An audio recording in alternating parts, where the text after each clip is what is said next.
It's my pleasure to welcome you back here to the Research Ethics Lecture Series hosted by the Rock Ethics Institute. I'd like to offer thanks to my colleague Nikolai Morar for helping organize the series, as well as our staff, Rob Peeler, Deborah Trolanis, and Carola Embrook for their help in organizing the series. I'd also like to offer a big thanks to Doug and Julie Rock for their ongoing support of the work we do here at the Rock Ethics Institute. Tonight's talk will last 45 to 50 minutes, and there'll be plenty of time for questions and answers at the end, so we hope you'll engage thoughtfully with our speaker. It's my pleasure to introduce Kate Spector-Baghdadi, the Associate Director of the Presidential Commission for the Study of Bioethical Issues. Kate received her JD and her M Bioethics from the University of Pennsylvania Law School and the School of Medicine, respectively, after graduating from Middlebury College. Kate joined the Commission in 2010 and focused on reproductive justice, genetic testing, drug and device regulation, and teaching research ethics. As part of that work, she supervised staff work and acted as lead staff investigator for several commission reports, including the 2011 Ethically Impossible report on the Guatemala STD research of the mid-1940s. Nikolai and I had the pleasure of hearing her speak on this topic as a keynote speaker of the 2012 Federal Office of Research Integrity Conference at Georgetown University, one of several lecture invitations she's received. It's our great pleasure to welcome her here to University Park as part of our Research Ethics Lecture Series to share with us her work on the Commission related to the fascinating and harrowing story of the Guatemala STD studies. Please join me in welcoming Kate Spector-Baghdadi.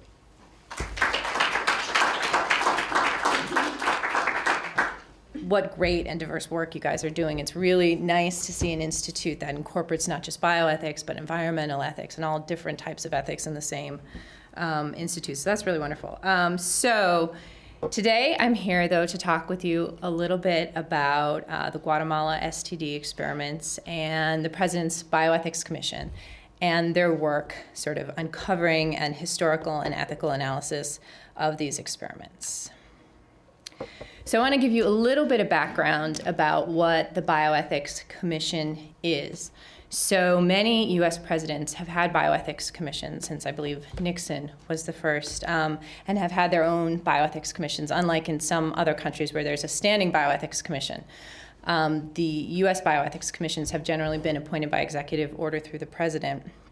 President Obama created his Bioethics Commission in November 2009 to advise him specifically on bioethical issues that might emerge as a consequence of advances in biomedicine and other related areas of science and technology.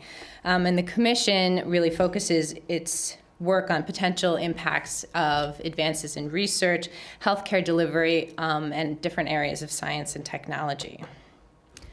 So this is the current Bioethics Commission. As you can see, our commissioners come from a diversity of backgrounds and current careers. Our current chair is Dr. Amy Gutmann, who's the current president of the University of Pennsylvania. And our vice chair is Jim Wagner, who is the president of Emory University. We also have many other academics and government officials who are part of our commission. For example, Christine Grady is the current head of the bioethics department at the National Institutes of Health. The Commission has put out 6 reports thus far, starting with a report on synthetic biology, the ethics of synthetic biology. Other reports include ethics of whole genome sequencing and privacy issues, a report on medical countermeasure research and researching medical countermeasures in a pediatric population, and most recently a report on the ethical management of incidental and secondary findings. And currently, the Commission is looking into neuroscience and ethics as part of the President's BRAIN Initiative. What I'm going to talk to you about today is the Commission's Ethically Impossible report, which looks into the research that was done in Guatemala in the 1940s.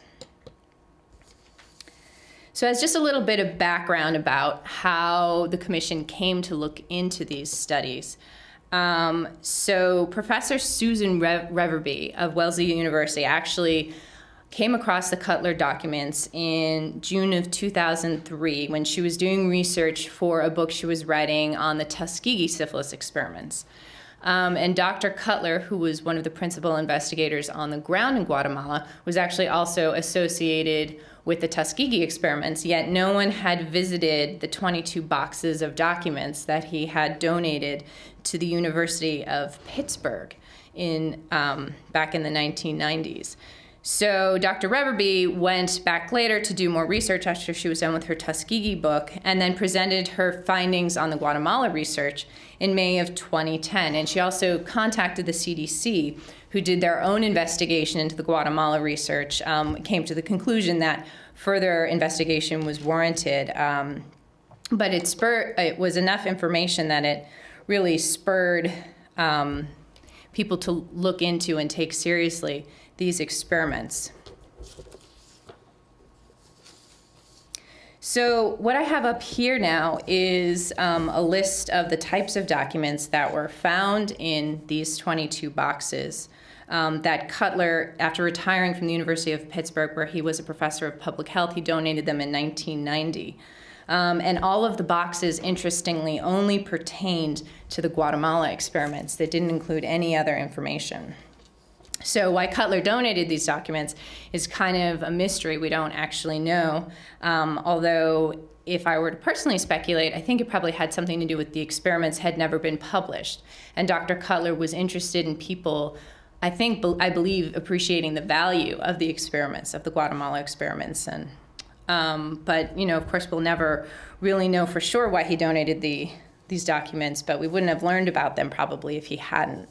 So this is an overview of the different types of documents that were donated. I think some of the most important documents from an ethical analysis perspective were the correspondence. And the correspondence allowed us as a commissioner some insight into what the researchers were thinking as they wrote back and forth with their supervisors.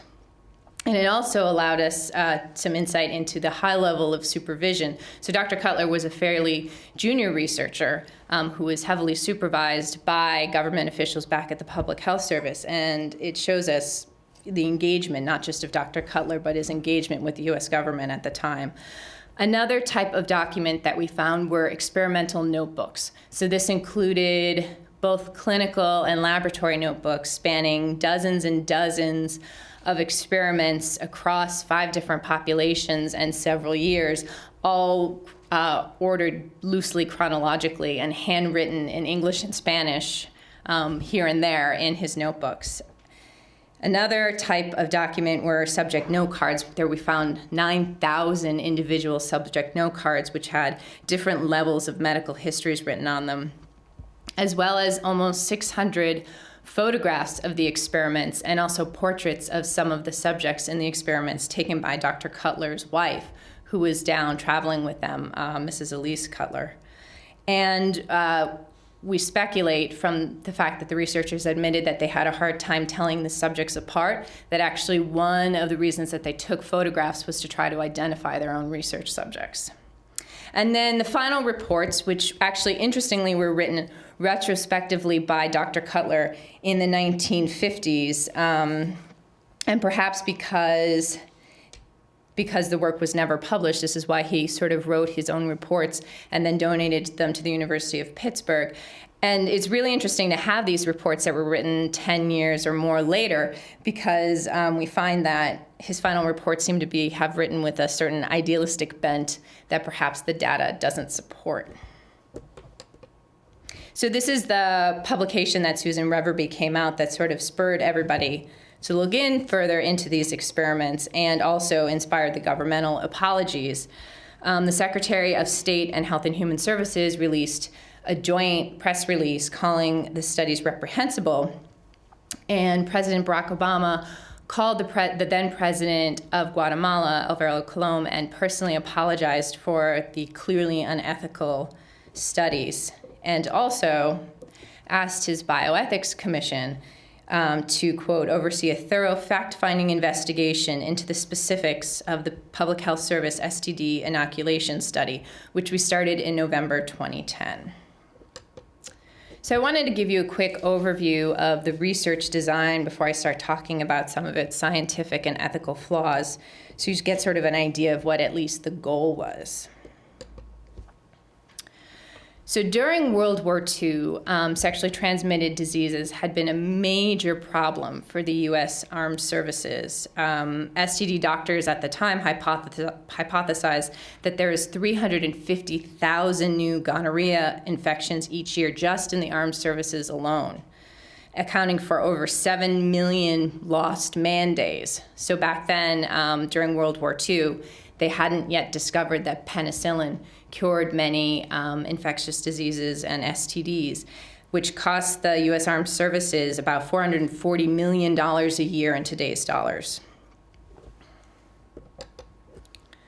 So as I had mentioned, Public Health Service researchers had discovered in 1943 that penicillin could cure syphilis, and suddenly you had all of these men who had devoted their entire lives in the Public Health Service to being syphilologists and looking for the cure for syphilis, and suddenly it was cured. And then everybody had to decide what the next frontier was, and they decided that the next frontier should be prevention. And this is a quote from one of the retrospective reports where Dr. Cutler writes, quote, "It was felt that carefully controlled studies on a relatively small group of individuals exposed to a high risk of infection were required before the preparation, meaning the prophylaxis they were testing, could be proposed for widespread use, particularly in the armed services." And I read that aloud to emphasize that the goal and the motivation of these experiments were not to help the subjects of the experiments. They were to aid the U.S. war effort. Dr. Cutler, who was the primary investigator, worked for Dr. Mahoney, who was the researcher who had discovered that penicillin could cure syphilis. And the primary goal for these experiments were to test a post-exposure prophylaxis, which means that after you're exposed to a virus, it would be something that you could do to prevent getting the virus yourself. So it's a type of wash you could use. By contrast, a pre-exposure STD prophylaxis would be something like a condom. And they're also interested in further refining proper dosages of penicillin and learning more about syphilis generally. So they talk a lot about reinfection and superinfection. Reinfection meaning that they didn't know if you had gotten syphilis once, whether you could ever get syphilis again, and that was an open question. And or superinfection meaning if you had one strain of syphilis, could you get another strain of syphilis and have two different strains of syphilis at the same time? So there are lots of open questions that we sort of take for granted now. But the type of experiments that you might be familiar with are most likely the intentional exposure experiments, which occurred for 2 years from 1947 to 1948. The populations involved in these experiments included commercial sex workers, prisoners, psychiatric patients, and soldiers, many of whom are who we categorize today under current human subjects research regulations as vulnerable populations. They're exposed to 3 different types of STDs, including gonorrhea, syphilis, and chancroid, some only one, some all 3. And whereas originally the proposed protocol was that researchers were going to go down and use commercial sex workers as potential vectors for disease and sort of observe sex workers in a prison and use a prophylaxis in a prison. Once they realized that they weren't reliably transmitting STDs at all, it was hard to test their post-exposure prophylaxis. So actually they moved on to other more invasive methods, including skin contact, injecting syphilis emulsion, scarification and abrasion, where they would actually abrade people's skin and genitalia and then rub emulsion into them, and cisternal punctures, where they would actually take emulsion and inject it into the back of people's skulls, potentially in hopes of speeding neurosyphilis, which in a natural state would take decades to advance to, but they wanted to test on it immediately, and so they tried to cause neurosyphilis themselves. And really, the main takeaway point of this is that these were incredibly invasive and painful procedures.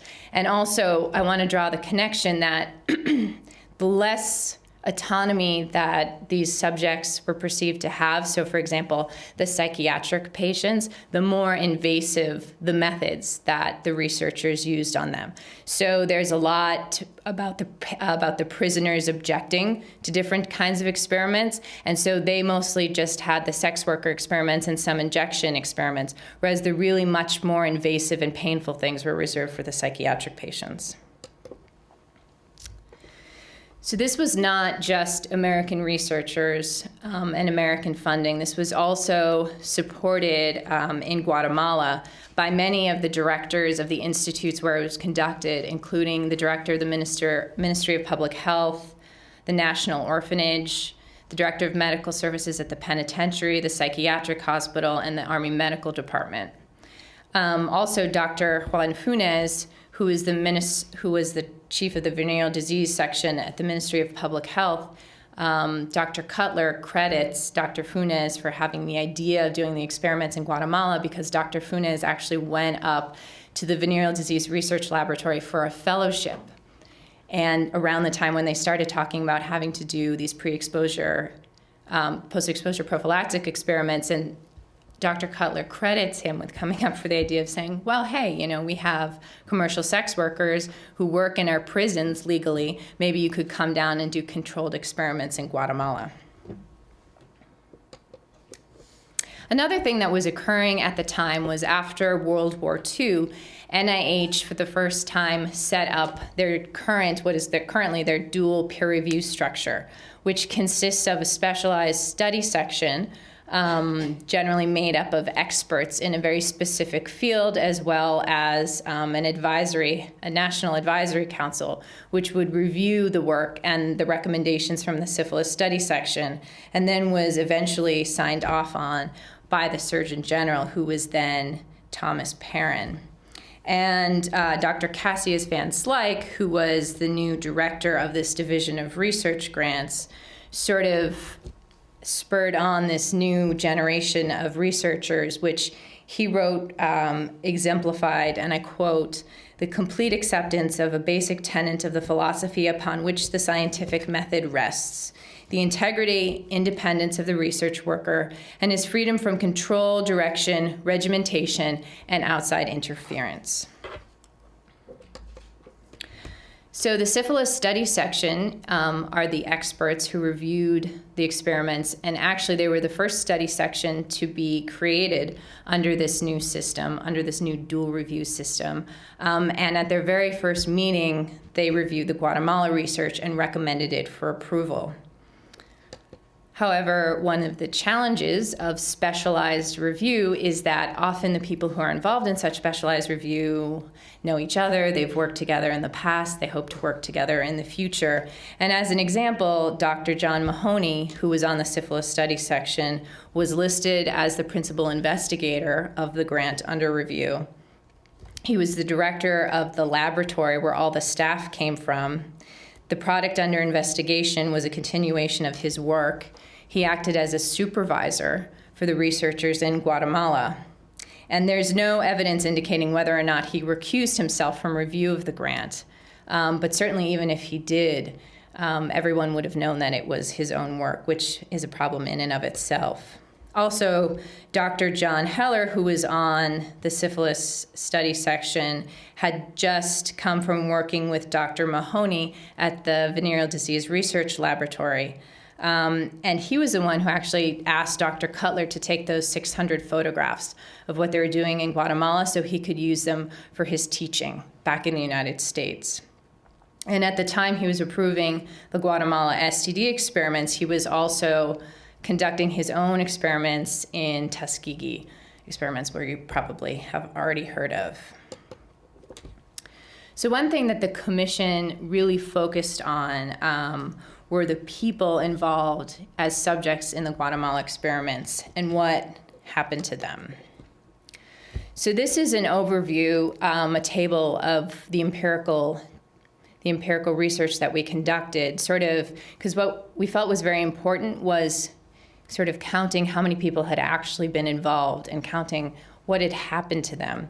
So we found that 5,540 people had been involved in the experiments overall. But remember that the experiments also included diagnostic experiments and also experiments on proper dosages of penicillin. So the number 1308, so there were 1,308 subjects who were involved in the intentional exposure STD experiments. And of those 1,300 subjects, about 700 then later received some treatment for the STDs that they've been exposed to. And I use the word exposed and treatment as opposed to infected and cured because unfortunately the data were so sporadic and there were so many flaws in the data that we couldn't firmly establish who had actually been infected because as you remember, they were concurrently conducting experiments to figure out the best type of diagnostic test. At the same time, they were also trying to conduct post-exposure prophylactic experiments to make sure that their method worked, and then conducting those diagnostic tests to see whether it worked or not. So obviously, there's some inherent flaws in that. And with the treatment, we just didn't have enough data. We had so much missing data that we just couldn't firmly establish whether people had received the entire regimen of penicillin. So a little more information about people involved in the experiments. I did want to highlight that there were actually 18 subjects involved in the experiments in that 1,300 number who were under the age of 18. There were 2 soldiers. A sex worker that was involved was only 16 years old. A prisoner was aged 15, and there were 14 psychiatric patients from the ages of 14 to 17. And to just give you a little taste of the documents that we were working with, that's just a screenshot of 2 different parts of the same document, but this is a page from one of Dr. Cutler's clinical notebooks. And you see it says across the top, patients for gonorrhea experiment in the Guardia de Honor and the Honor Guard at the Guatemalan Army, and then the name, and then the age, which is 10 años, and the rank. And that 10-year-old actually was involved in 3 different experiments with a sex worker, and then also was infected with gonorrhea by hand, where they took infected gonorrheal pus from one of the subjects and then inserted it into his penis to then see whether the post-exposure prophylactic method had worked. So obviously there's a lot of issues with research integrity in these experiments. So I just wanted to go through a little bit with you and try to parse some of them out because granted, we can all sit back and say, well, clearly these were horrible, they were unethical, they were unscientific, but I think it's really important to fully understand why and all the sort of different reasons and all the sort of different things that were going on in these experiments to really learn from them. One thing that I think was one of the most important findings that the commission made was that they were not just applying retrospective moral judgment. This was something that the researchers actually knew at the time was unethical. And an excellent example of this is, Dr. Harry Eagle, who was of the Public Health Service and was actually also on the syphilis study section that approved the Guatemala research, published research. So his research was about using penicillin as a pre-exposure prophylactic. So saying if everybody took a low dose of penicillin every day of their life, then they would be less likely to acquire an STD. So he did his experiment in rabbits. And then Waldemar Kempfort, who was a science editor of the New York Times in 1947, did a little write-up of his experiment, just like the New York Times often does now. And he writes, "The case holds good for rabbits, but no tests of human beings have yet been made. To settle the human issue quickly, it would be necessary to shoot living syphilis germs into human bodies. Since this is ethically impossible," which is where the commission got its quote, "it may take years to gather the information needed." So not only did the researchers down in Guatemala actually start injecting human beings with living syphilis germs just months after in Guatemala, but we can prove through the correspondence that we have that Dr. Cutler actually read this article in the New York Times and then wrote to his supervisor, Dr. John Mahoney, who was on the syphilis study section, to bring it to his attention. And this letter reads in part that the article in the New York Times, quote, "went on to speculate on the method of proving Eagle's hypothesis in humans and said that such work could not ethically be carried out. Then in JAMA appeared a notice about the grant to the Pan American Sanitary Bureau, which is how they had gotten their funding from NIH to the Pan American Sanitary Bureau, to the researchers from the Venereal Disease Research Laboratory for the study of syphilis. It is becoming just as clear to us as it appears to be to you that it would not be advisable to have too many people concerned with this work in order to keep down the talk. We are just a little bit concerned about having anything said about our program that would adversely affect its continuation. So not only do I think that this is very telling for many reasons, but actually, ironically, several weeks later, there's a letter about Dr. Harry Eagle, who was on the syphilis studies section, and after this article came out about his own work, writing down to the researchers in Guatemala and asking if he could use some of their subjects to conduct his own experiments in humans. Another letter which has gotten a lot of attention is this one from February 1947, which is about the then Surgeon General, Dr. Thomas Perrin. And this is a letter from Dr. Coatney, who is another malariologist at the Public Health Service, saying that he had just been talking to Dr. Perrin and, quote, "As you well know, he is very much interested in the project, and a merry twinkle came into his eye when he said, 'You know, we couldn't do such an experiment in this country.'" So to be fair, this is what lawyers call hearsay, and it makes us uncomfortable. But certainly it gives you pause and makes you also wonder exactly what Dr. Perrin, if he did indeed say this, was referring to. So the timing where this landed in the experiments was that the researchers down in Guatemala had just started the sex worker experiments, which was the first type of experiments before they sort of degraded into these more invasive methods. So it's potentially that Dr. Perrin was referring to that we couldn't do sex work experiments in the United States because sex work was at the time illegal. There are other more nefarious interpretations of this quote, but that's definitely one possibility.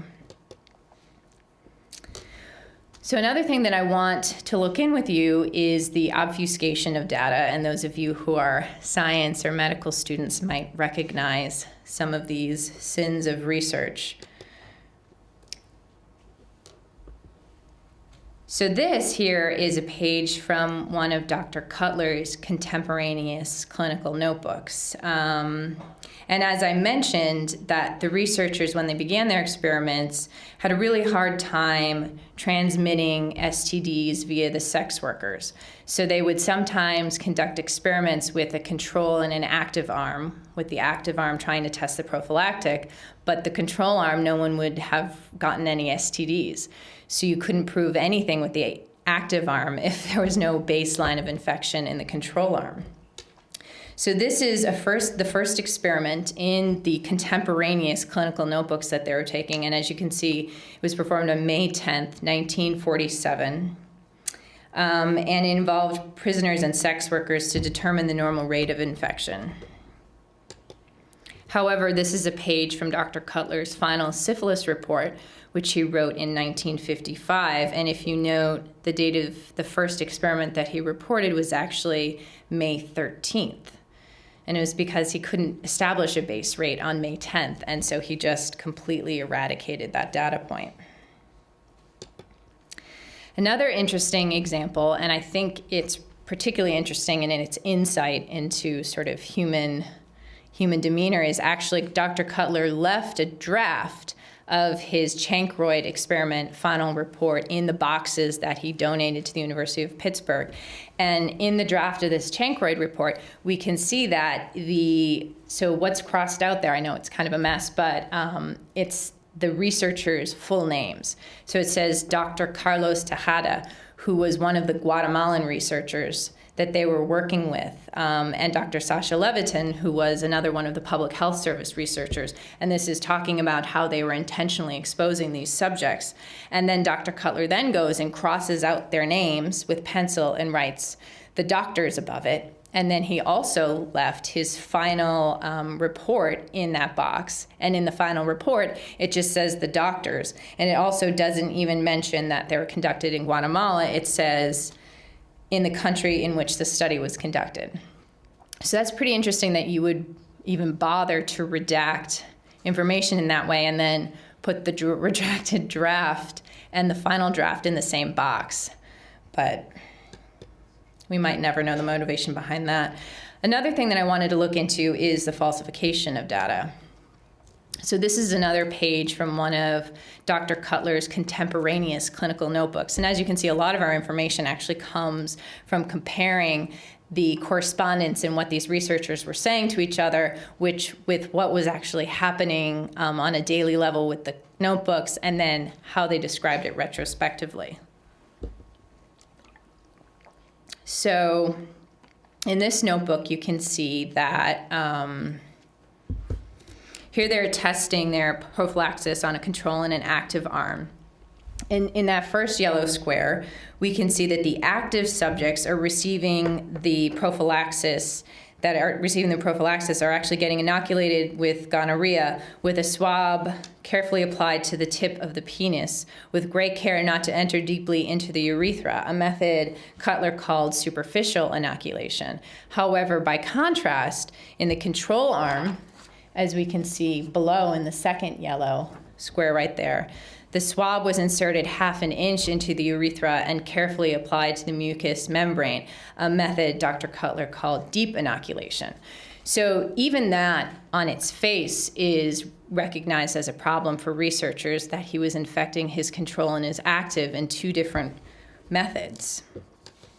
However, moreover, we can establish that through previous experiments that Dr. Cutler had conducted, he actually knew that superficial inoculation only infected a base rate of 50% of subjects, whereas deep inoculation infected 98% of subjects. So of course, that's not an appropriate baseline to say, oh, actually, our prophylaxis is really working well when you're using the less effective method of inoculation. And of course, one of the really most important things with these experiments was the lack of informed consent, and not only that, the active deceit on part of the researchers. One thing that certainly played a race was racism, not only in Guatemala in general, but actually towards the indigenous Guatemalan population, who predominantly made up the populations of the prison and of the Guatemalan army and of the psychiatric institution. And almost immediately upon arriving in Guatemala, Dr. Cutler, so there's a letter from Dr. Cutler to Dr. Arnold, who's one of his supervisors, and he's talking about another public health service researcher who's down there doing other types of work. And it reads that this other researcher had told them that, quote, "With the Indians in the prison, we may well do our work with little or no explanation, as they are only confused by explanations and knowing what is happening." So not only were they not receiving consent, but they're also saying, but it's okay because we would just confuse them. So we're really doing what's best for them. Unless you think that they definitely thought it was all right what they were doing, Dr. Arnold, who's the gentleman who received the last letter, writes back to Dr. Cutler and says, and I quote, "I'm a bit, in fact, more than a bit leery of the experiment with the insane people. They cannot give consent, do not know what's going on, and if some goody organization got wind of the work, they would raise a lot of smoke. Maybe I'm too conservative. A lot depends on the medical officer and the reaction of the supervisor. Also, how many knew what was going on. I realize that a patient or a dozen could be infected, develop the disease, and be cured before anything could be suspected. The penicillin could be a treatment for the insanity. In the report, I see no reason to say where the work was done and the type of volunteer." So of course, this is exactly what we see Dr. Cutler then doing later when he writes up his final reports. So this is an incredibly interesting letter. One, it's the supervisor admitting that he is knowledgeable that these psychiatric patients cannot give informed consent. back in 1947. So lest you say, well, they didn't know back then. No, he knew. Second, that his main concern wasn't for the subjects, but it was for some goody organization getting wind of it. And third, suggesting not only not informed consent, but active deceit by exploiting completely what we now try to avoid as therapeutic misconception and actually saying, yes, this is exactly, that's what it is. It's a treatment for your insanity. His quote. And also, we know that the researchers, many of these researchers had been involved in similar experiments in Terre Haute, Indiana, in a federal penitentiary there, and they were conducting gonorrhea experiments, and they used many of the same methods. And actually, in that experiment, they had used this consent form, which is actually a pretty thorough consent form, even by today's standards. And there was lots of debate that went all the way up to the Surgeon General on the appropriate types of consent and whether these prisoners could appropriately give consent, and making sure these prisoners were well aware of the risks involved. So this was research that had just been conducted several years earlier by the same researchers in America, and obviously compare and contrast that to what happened down in Guatemala. So, of course, the commission's focus, being a bioethics commission, was on the ethical analysis in addition to just this fact-finding investigation. And the commission found that the researchers' ethical failings included faulty scientific design and failure to obtain consent, because, of course, we now recognize that ethical failings and failure to obtain consent also are included under faulty scientific design, above and beyond the fact that there is additional major problems with the data. And once again, that this just wasn't just retrospective moral judgment. That's something that I read a lot in the literature, cautioning about going back and applying our own current moral structures to what was happening at the time. No, we knew what they were thinking at the time, and we knew that many of them at least knew it was wrong. The commission did conclude, however, that the Guatemala experiments could not be approved under the current system for protecting human subjects in U.S.-funded research, but that these experiments serve as an important reminder that research ethics are not obstacles to be overcome or evaded, but are integral guideposts for the advancements of science. So that came out in 2011, and since then there's been some interesting developments in reactions to the Guatemala experiments, a couple of which I'd like to highlight here for you. One has been that the American Sexually Transmitted Disease Association actually for many years gave out the Thomas Perrin Award, who, as you may recall, was the Surgeon General who signed off on the Guatemala experiments, the gentleman with the alleged Mary Twinkle in his eye from the letter. And also, towards the end of the experiments, Dr. Mahoney wrote to Dr. Cutler when Thomas Perrin resigned as Surgeon General that they had, quote, lost a dear friend and it might be time to get their ducks in a line.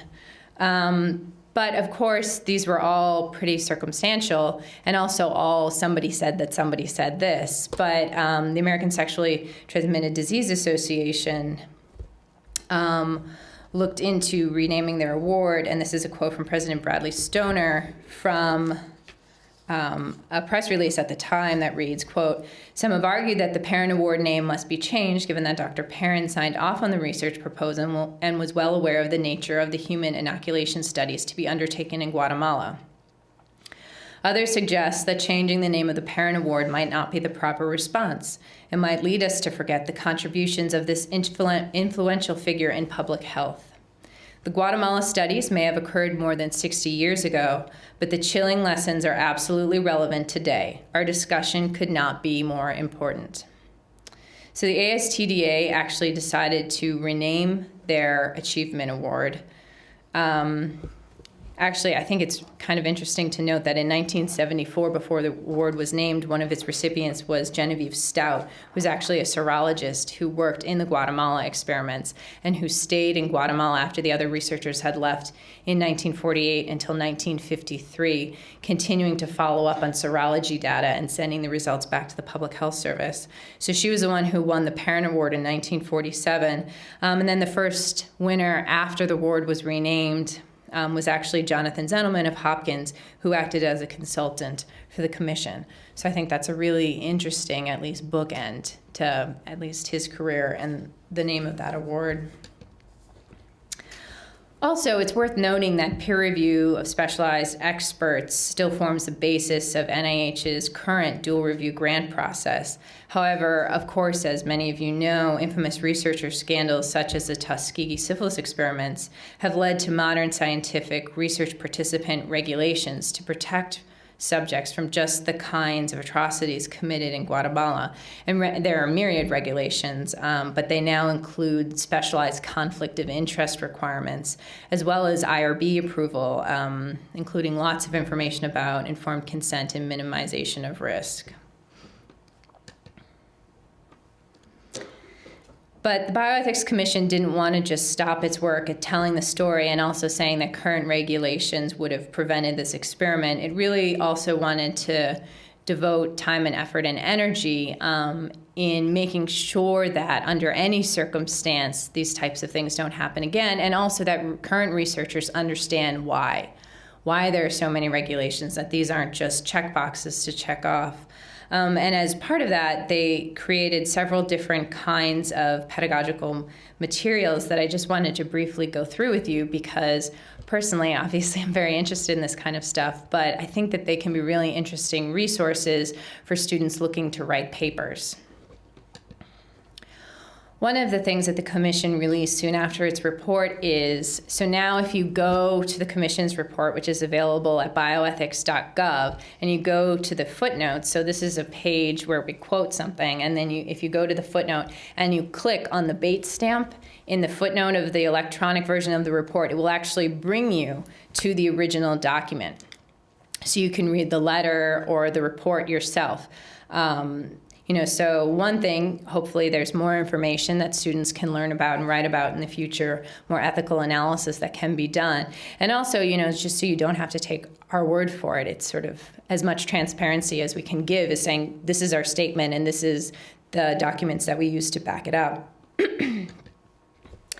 Another piece that we released, which I personally find really interesting, is so the way we established all of the numbers of the subjects that had been involved was we created this massive million-cell spreadsheet where we input types of information, including subject name, subject sex, age, date of experiment, all of their STD testing, any clinical notes that appeared in the documents, basically any piece of data or information that we could tie back to one specific subject. So if it wasn't just generalized data, if it was any data that had to do with a specific person, we input it into this document and then conducted several data cleaning methods to really try to focus in on which subjects were the same, because sometimes they were recognized by numbers, sometimes they were recognized by name, sometimes initials, and trying to figure out which subjects were the same. And so we could get all of their information across these 12,000 pages in one place by sorting.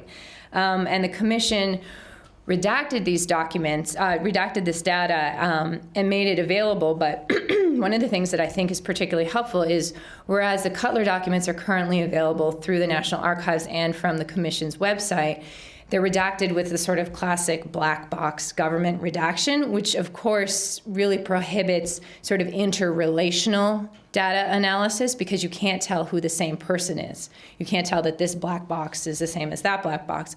So what we were able to do with this data is we had the names and we renamed them commercial sex worker subject number 2, so that at least all of her data could be taken together so we could really read and look into the stories as a whole. Another interesting thing that you can do with this data, and this is all right online on bioethics.gov, is you can sort it, obviously, in different ways because it's an Excel spreadsheet. And this is all data from one subject. So you can see that, in May of 1947, she had gonorrhea applied to her cervix, and she was inoculated with pus from, and then we referred back to the soldier subject who they'd taken the pus from, who had the active infection for 5 days without treatment. And then we see that a month later, so she was testing negative for gonorrhea, and then a month later she's testing positive for gonorrhea, and she has sexual contact with 7 men between 8:34 and 9:35 p.m. Another way that you can look at the data which I think is also pretty interesting, is that you can sort by exposure method. Obviously, you can sort by anything that you want. But when I was talking about our conclusions that some of the more invasive methods were actually used in the most disenfranchised populations, you can see here that all 7 subjects who were exposed to syphilis by cisternal puncture were actually all in the psychiatric institution. And the last type of document that we released is actually an independent study guide, and this is probably more for educators, but what this is it's a casebook really from all based in the Guatemala data and information that we found. And it goes through modules such as vulnerable populations, secrecy, informed consent, scientific integrity, and it includes all in one place sort of a brief summation of facts that students need to know about what happened, plus some excerpts from the primary source right in the document itself, as well as comment, analysis, and discussion questions and further recommended readings. So insofar as you're ever assigned to teach a quick bioethics research ethics seminar, we hope that this can be a really self-sufficient and self-contained resource. And both the study guide and the Ethically Impossible report are available on our website in Spanish and in English. So I really think that the conclusion to take away from this is, of course, there were many, some might say, immoral individuals involved in the Guatemala experiments. And there's no way that we as a society can ever prevent immoral individuals having positions of power in science and medicine. However, ethics education and fully understanding what happened, why it happened, why we have regulations, why they're important to follow, and what people should do in space where there is no regulations or there's an assessment about a difference between that which is ethical and that which is legal, and what people should do. And that's still a critical component of building responsible investigators for the future. So that's my quick summary. Maybe you didn't think it was so quick, but I did. The quick summary of what happened in the Guatemala experiments and sort of some of the things that have come out since then to further elaborate and sort of specify the type of work the commission did, all of which is available. And at this point, I'd be happy to take any questions, talk about more in depth, anything that you're interested in, just hear comments. I'd love to hear what you guys think. Thank you.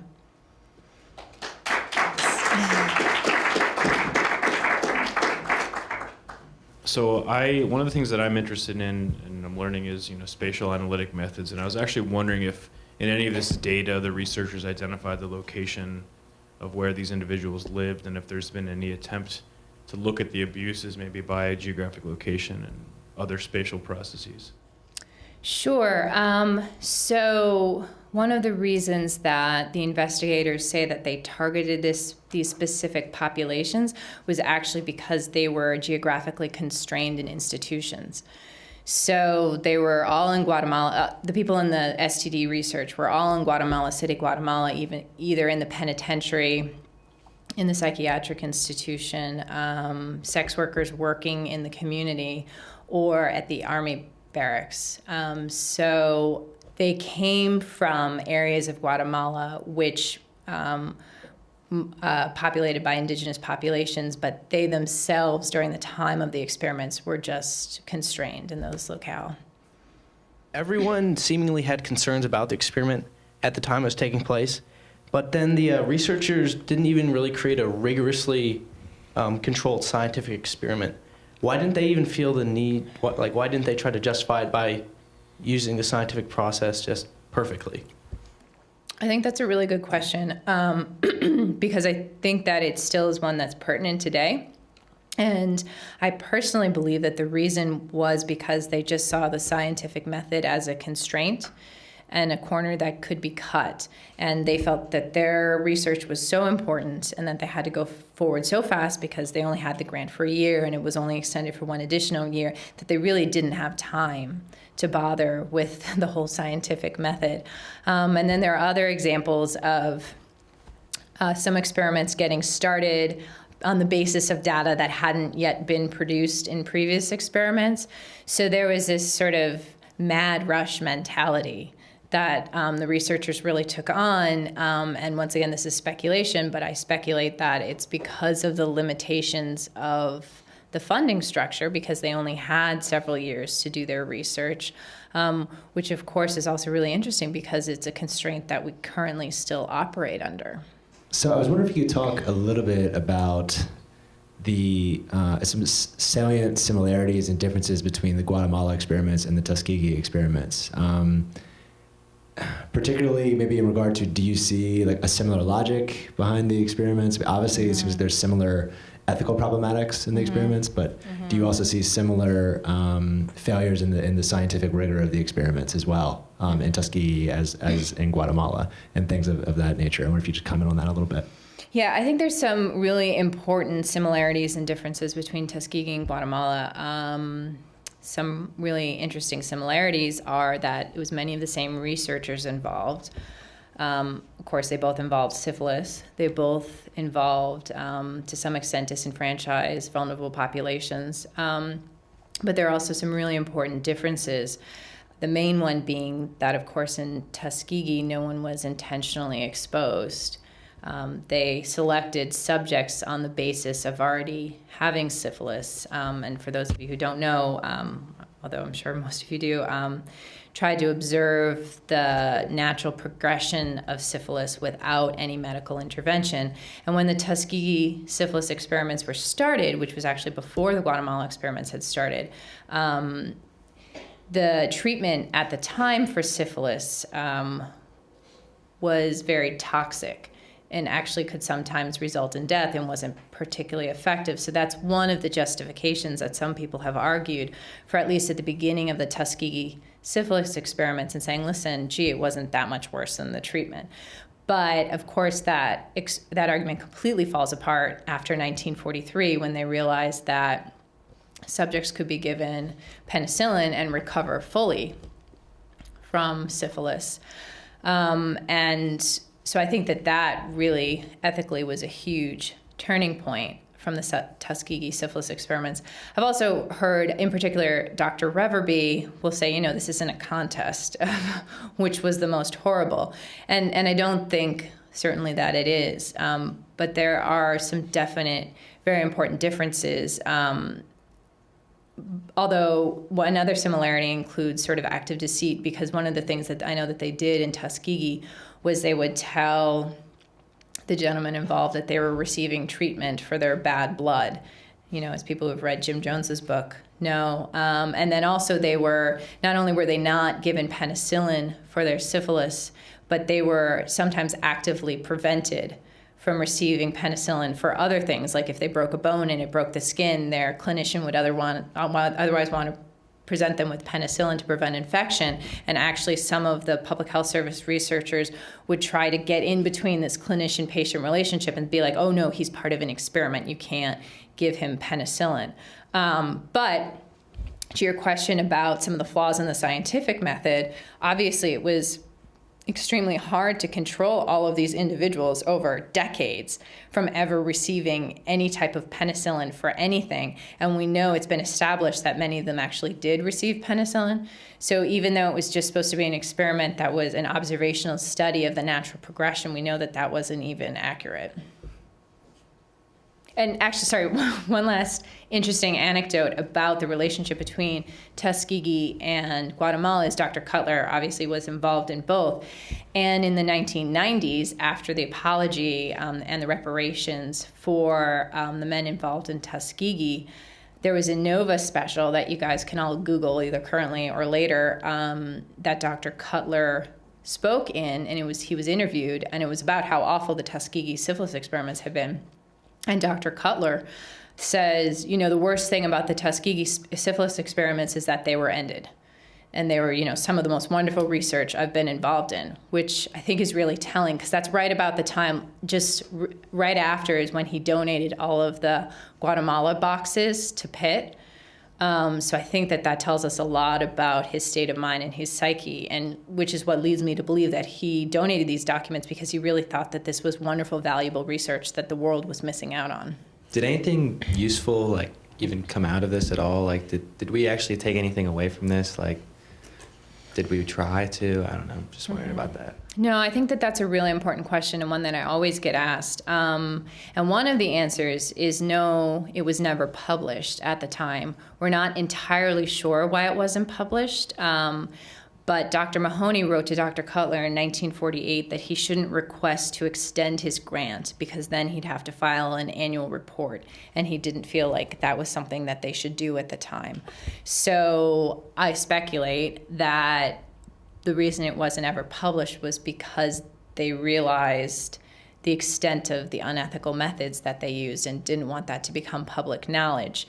Some of the data from these experiments, I sort of call it whitewashed, were sort of whitewashed into other articles. For example, there are some publications where Dr. Cutler cites an article for data that is not located in the article to which he cites, but actually we can establish came from the Guatemala experiments. There's other examples of Dr. Cutler citing to a conversation with Juan Funes in particular, which was allowed in some non-peer-reviewed publications, but then Dr. Cutler later went on to publish a lot about STD research, and then all he had to do was refer back to the non-peer-reviewed publication, which allowed him to cite to a conversation, and suddenly he was citing to an acceptable source. So I think that there was a little bit of sort of getting the Guatemala data in that way. I don't think that, so we were working with Jonathan Zentelman, who's an infectious disease expert at Hopkins. And to his knowledge, this data had not been used widely and certainly wasn't rediscovered until now. But there are just so many flaws. I mean, above and beyond the debate of whether you can ever ethically use data that was obtained so unethically, we just don't even have enough information from the experiments to really establish, they were done so haphazardly. You really can't rely on the data. And so the commission is really careful to be clear that when it releases its own subject data spreadsheet, the intent of releasing that data is to further ethics education research, and the intent is not to further scientific research on the data, because we've taken the position that you really can't do good scientific research with the data. I'm wondering if gender and sexism is another relevant lens of analysis in terms of what you saw in the documents. And I ask partially because of the involvement of sex workers. I'm assuming they were women. I could be wrong. Yeah, they were women. Okay. That was the assumption. And I'm wondering if there were differences in patterns of treatment in terms of exposure and general involvement in the research trials. Yeah, I think the story of the sex workers that were involved is really one of the most compelling stories. And so there were actually many regulations about sex work in Guatemala in the 1940s, and one of them was that sex workers had to report twice a week to the venereal disease hospital there for STD testing. And if they were found to be positive for STDs, they were had some form of treatment or were not allowed to offer their services. And so and then the director of that STD clinic was Dr. Juan Funes, who was the one who had gotten the fellowship up with the Venereal Disease Research Laboratory with the Public Health Service.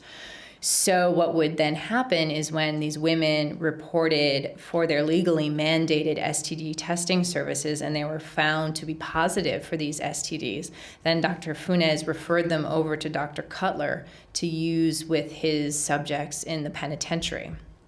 So he actually knew that they were infected with STDs. Almost immediately, Dr. Cutler, as I mentioned, felt like the rate of infection without prophylaxis was not high enough. So he would try to make women even more infected by putting pus inside their vaginas before they had intercourse with the prisoners, or by injecting syphilis into their cervixes, which of course is horrific. But I also think one of the most telling things is Dr. Cutler never saw these women as even subjects. They don't have their own clinical note cards. There's no notes on them. Once in a while he'll write, this is who he had sex with, this is how many times they had sex. But they didn't even rise to the level of the poor treatment that the subjects got. And then also, whereas there was at least some effort to treat at least half of the subjects who were involved in the experiments, there's no records of Dr. Cutler giving any of the sex workers penicillin. And our presumption, at least one of them, he said, oh, she received treatment. But we assumed that she was receiving treatment actually from the Venereal Disease Hospital. And at that time, penicillin was a very limited commodity, and only the researchers down in Guatemala had it. So she wouldn't have been receiving penicillin at the hospital. She would have been receiving some sort of less effective solve. So yeah, I think that gender played a huge role. And also the presumption that the prisoners were a controlled subject population that weren't otherwise having sex, but for with the sex workers that they were providing, which of course has, heteronormative assumptions based in it. But I think it's a really interesting perspective, yeah. You spoke briefly about the Tuskegee study and how after that information came out to the public, it eventually led towards the development of the modern IRB system and the federal regulations that's used to ensure compliance. Now that we know what we know of what happened in Guatemala, how have they improved? Have they begun working towards their own federal regulations or their own research ethics committee? Down in Guatemala? Yes. Oh, okay. So one of the things that happened down in Guatemala that the President's Bioethics Commission was involved in is they actually set up their own investigation committee that I was part of a delegation that traveled down and met with them, and it was headed by the then Vice President of Guatemala, as well as many preeminent scholars in the field, and they released their own report investigating the research that was conducted down in Guatemala, which was really interesting. It was in Spanish, but they came to many of the same conclusions. They had a lot more sort of historical, they knew more about obviously about the networks and the connection and many of the politics that were involved at the time in Guatemala. So I definitely highly recommend, insofar as you speak Spanish, reading their report, because it's I think we came to many of the same basic conclusions, but we were incredibly impressed by the detail and the breadth of their work. Do you think the Guatemala experiments and Tuskegee as well might be included in U.S. history books? Because I had a conversation with my little sister. She's a junior in high school, and so they're learning about the Nuremberg trials, and it would be interesting for students to discuss this as well as the Nuremberg trials. Yeah, I think that's a really interesting, broader question about, the pedagogy of research and clinical ethics in our society generally. Certainly, I would be a proponent of introducing these kinds of issues later. Many scholars have argued that by the time we introduce research ethics at the graduate level, sort of the hidden curriculum and the culture might be too strong already for students. And certainly, I think that these experiments are a really interesting example. So the commission specifically tailored its study guide for a college or graduate level, I think in part just because of how graphic the experiments are. But I think that, Jim Jones's book is a great example of a very sort of approachable and understandable way, Jim Jones's book, Bad Blood, that could be read in the high school level, that could really get these conversations started. Kind of on a related note, would you qualify these as war crimes because they were occurring to further the war effort of the United States? I don't think I probably know enough about the international and national definitions of war crimes to really give you a good answer for that. They were after the war after World War II had ended.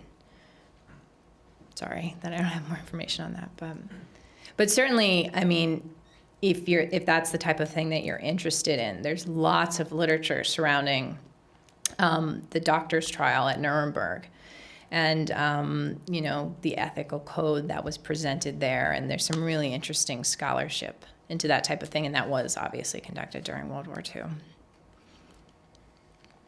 I had another question. I was wondering if there were any individuals, maybe other secondary sources or sources close to Dr. Cutler, maybe, I don't know, maybe graduate students or junior personnel working on this that did have dissenting opinions or offered insight into sort of feelings of regret that overlap with the time that these were occurring. Yeah, I think that that's really incredibly interesting, and I wish that I had more information on it for you. So unfortunately, when we were conducting our research, the only person who was really still alive at the time was Elise Cutler, Mrs. John Cutler, who had taken out all the photographs.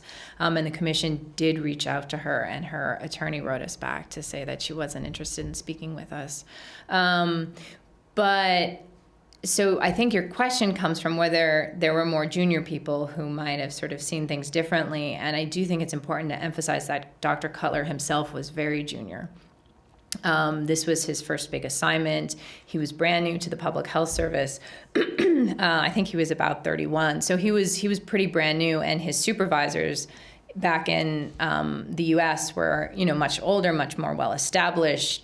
Dr. Mahoney and Dr. Arnold's discovery of penicillin curing syphilis, made the front page of the Times. Like, this was a big deal, and these were the people that he was looking up to and he was reporting to, who were sending him letters saying things like, oh, maybe you could do this. And actually Dr. Arnold in particular, so he had that one letter that said, there's no reason that we need to say in our final reports where this was conducted or who it was conducted with. And in fact, that's what Dr. Cutler did. But also Dr. Arnold asked him at some point, I wonder, I've been thinking a lot about gonorrheal transmission from mother to children. And sometimes what can happen is children can get gonorrhea in their eyes during the birthing process. He's like, I'd be really interested in, treating how we would treat gonorrhea in the eyes. And then Dr. Cutler, several months later, actually starts putting pus in a patient's eyes to see if it can be treated that way. So we know that at least Dr. Arnold had a lot of influence in bad ways. But on the other hand, Dr. Mahoney was writing Dr. Cutler, and he's the most senior, saying, I'm really not sure about these abrasion experiments because that's not how people get syphilis. And so, I don't think that we can base proof of the effectiveness of our post-exposure prophylaxis on abrasion experiments. And Dr. Cutler is ignoring that. So he was sort of picking and choosing his guidance. And what do you guys think about the renaming of the Perrin Award? I think in particular is pretty interesting. So that to me is, at least on a personal level, is something that's not as obvious as saying the Guatemala experiments were definitely horrible. The ASTDA, the American Sexual Transmitted Disease Association, actually put out an entire volume debating this topic. Some people who took the position that, Thomas Perrin did many wonderful things for sexually transmitted disease research, and he should be remembered for the good things.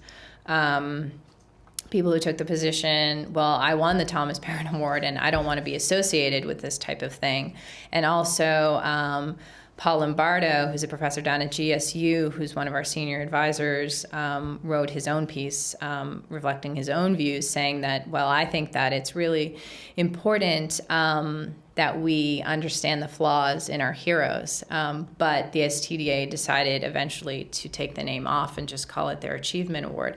And I'd be interested in any responses. What do you think, that was the right thing to do? I was just thinking perhaps the award, Perrin's name could be attached to a award for recognizing the flaws in individuals in a positive way that we can learn from. Mm-hmm. Mm-hmm. Right now, when I'm reviewing literature, I can see that some people, they designed experiments to produce the results that they want to get. And that was something that I can take away from this, because I'm not in working with human beings and machines. So I think that was really interesting. But I don't think that changing a name of some award can change the history or something that happened. This happened and those people have been impacted with it. I don't know if US government compensated anything or not to the people that have been injected with these diseases. Do you have any information on that? Yeah, so the U.S. government did compensate some of the victims in the Tuskegee syphilis studies. HHS, after the commission released its report, soon thereafter committed roughly $1.8 million, 800,000 of which went down to Guatemala to help support preventative STD research and work that they're doing, including with HIV/AIDS, and $1 million of which was retained by CDC and NIH to really continue this evaluation of our human subjects research regulations to ensure that we're protecting participants currently as best we can. So if I get it correctly, nothing specified to the persons that received the diseases, yeah? No, not currently. Please join me in thanking Kate for her talk.